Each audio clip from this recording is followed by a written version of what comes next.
Now, this is innovation that comes from the fact that we have introduced coherent communication. Here is the picture of what has been done. Again, this is a very complicated scheme. But now let's look at a new trend, a trend that's maybe as young as 2 or 3 years old.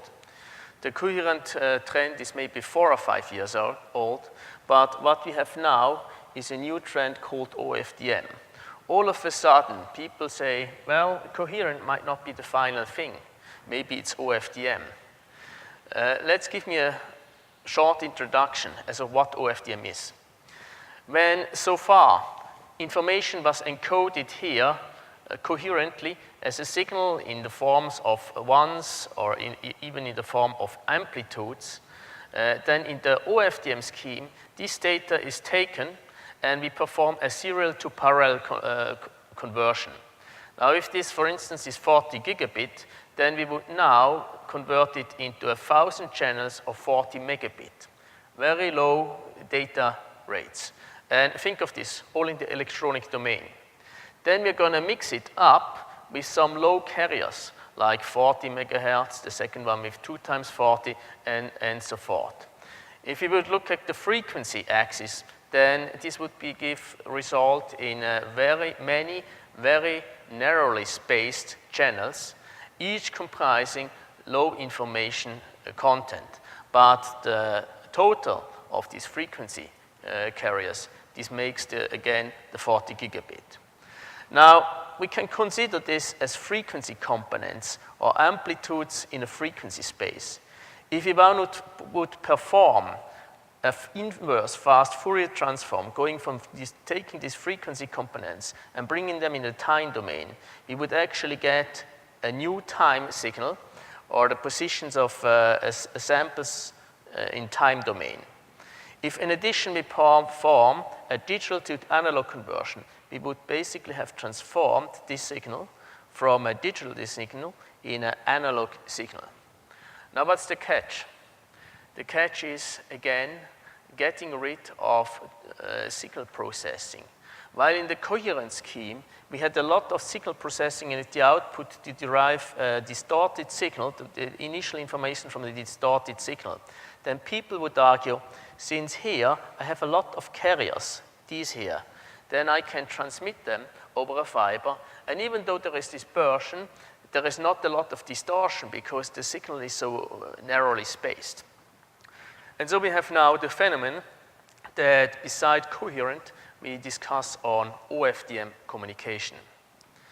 Now, here is a demonstration from early this year at OFC from NTT, and you see this is now 13.5 terabit over as much as, well, 6,000 kilometer or 1 terabit over as much as 9,000 kilometer.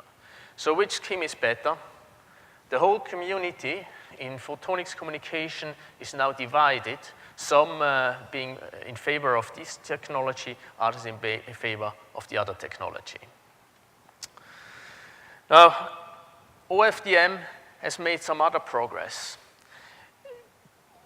Due to the fact that we now can encode information in a very narrow spaced areas, the spectral encoding has increased to a tremendous extent. All of a sudden, we see that up to 7 bits per second in hertz have been encoded. The theoretical prediction coming from Shannon in 1948 is about 9 bits per second in hertz. Now, all of a sudden, we have as much as 7 bits per second in hertz. Well, some might wonder when we exceed the theoretical limit. And some others might then wonder, what explanations do the theoreticians have for this?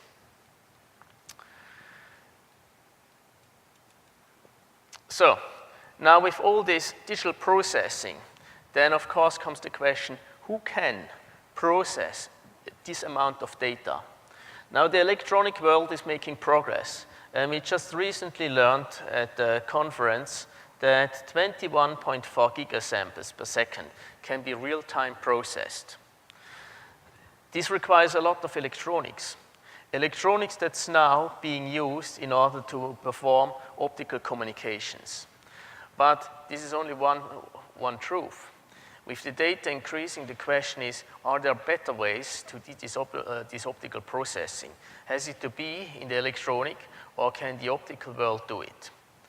Now here is an example where the all-optical analog to digital conversion is now performed in the optical world. The advantage of this technology is, of course, there's no speed limitation anymore. Not anymore 20 gigabit or 30 gigabit or 40 gigabit. This is the progress that the electronics has, but maybe 100 gigabit simultaneous all-optical digital conversion. The trick is this: an analog signal is optically sampled with the capability of having very short pulses and then split up into 5 nonlinear elements. Each of these nonlinear elements has a different threshold. Each of these elements basically would have this complexity. Now each of these with a different threshold detecting the level or the amplitude that's built into this nonlinearity. These are examples, or this is current research that works on overcoming the speed limitations of electronics. Now another thing, a different level, is new devices. With all these new detection schemes and transmission schemes, we need new devices. And one technology that's strongly favored at the moment is silicon photonics. Now what we have got here is an example from Bell Labs, where we have a silicon chip here. This silicon chip is a coherent receiver. A coherent receiver that we have just seen is needed for these 32 terabit transmission experiments. Now the truth is, so far, this has been built by free space optics. And in order to build a coherent receiver, 2 polarization beam splitters are needed, 90-degree hybrids are needed, and a lot of photodiodes are needed. Now for the first time, we have here got a tiny chip, as seen here, that comprises all of these elements on a single silicon chip. It actually uses a grating to split off the TE from the TM, or the 2 polarizations, into different paths, both for the signal and the local oscillator. It then combines them and leads them onto a photodetector that's all integrated onto the silicon chip. Another thing that we have seen this year, we have seen a lot of new nonlinear elements. Nonlinear elements that actually allow us now for the first time to perform highly nonlinear optical stuff on a silicon chip based on Kerr nonlinearity. So far the best and smallest nonlinear elements were semiconductor-based devices, but now we have silicon chips. Here is an implementation. This is a silicon wire waveguides. The dimensions is several hundred nanometers, 200 nanometers in height, maybe 200 nanometers in width, and here we have a little slot. In the slot there is a nonlinear material. Silicon doesn't have a large nonlinearity, so the nonlinearity comes through the material that has been filled into the slot. Now this allows us to perform cross-phase modulation, for instance here. Cross-phase modulation is an important nonlinear effect, as it allows nonlinear applications all over the spectrum.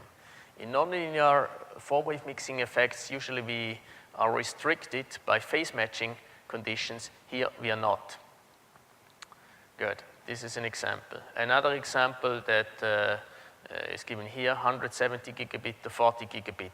Now in a device of 4 millimeter length, so far, typically people would take about 1 kilometer of nonlinear fiber. The nonlinearity is about 100,000 times larger than in a standard fiber.